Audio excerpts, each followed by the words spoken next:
Jonathan, you mentioned that every advisor is a coach. I can't remember if it was Susan or Shaw mentioned Mike Osborne, your regional director or divisional manager, actually, that you work with. Can you talk about what to what level and what role does that coach and like a Mike Osborne play that you work with? How does he help you in your practice so you can stay focused on the things that matter? Can you talk about that real quickly?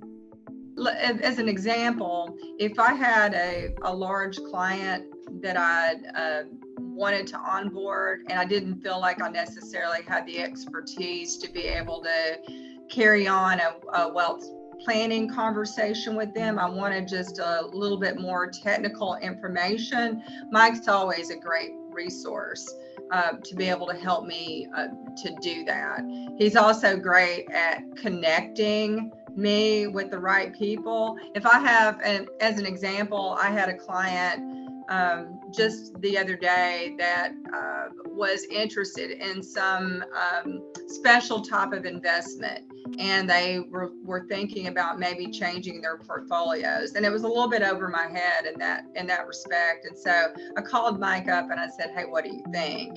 And he gave me where I needed to go look for this information. So he's always a great liaison to help me find the right resource, even if it's not necessarily him, which often it is, but he's also great at linking me with the right people to help me get an answer to my question if he can't answer it, which usually he can. So I think the thing I would say in addition to that is through just getting to know Mike. Mike's also our regional director, and built a great relationship with him, and I think it's an interesting perspective. And that Mike worked in the business, he worked for the dark side. He worked for the other side of the business from what we did. So he has a great perspective about how we do things is the right way to do it. And I think that his value to us is a lot like, hey, I have a question, can you get on the phone with me and help me talk through this? And because he's kind of like a depository for information. He's probably talking to 30 or 40 firms.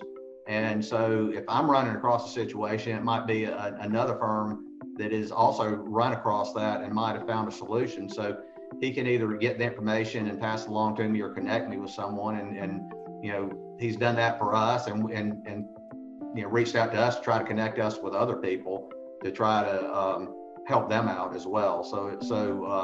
And I would say with Mike, I mean, it was, he kind of got a trial by fire when he was introduced to us. I mean, he was asked a lot of difficult questions by our people, and he responded so well and really earned our trust really early on, through that process.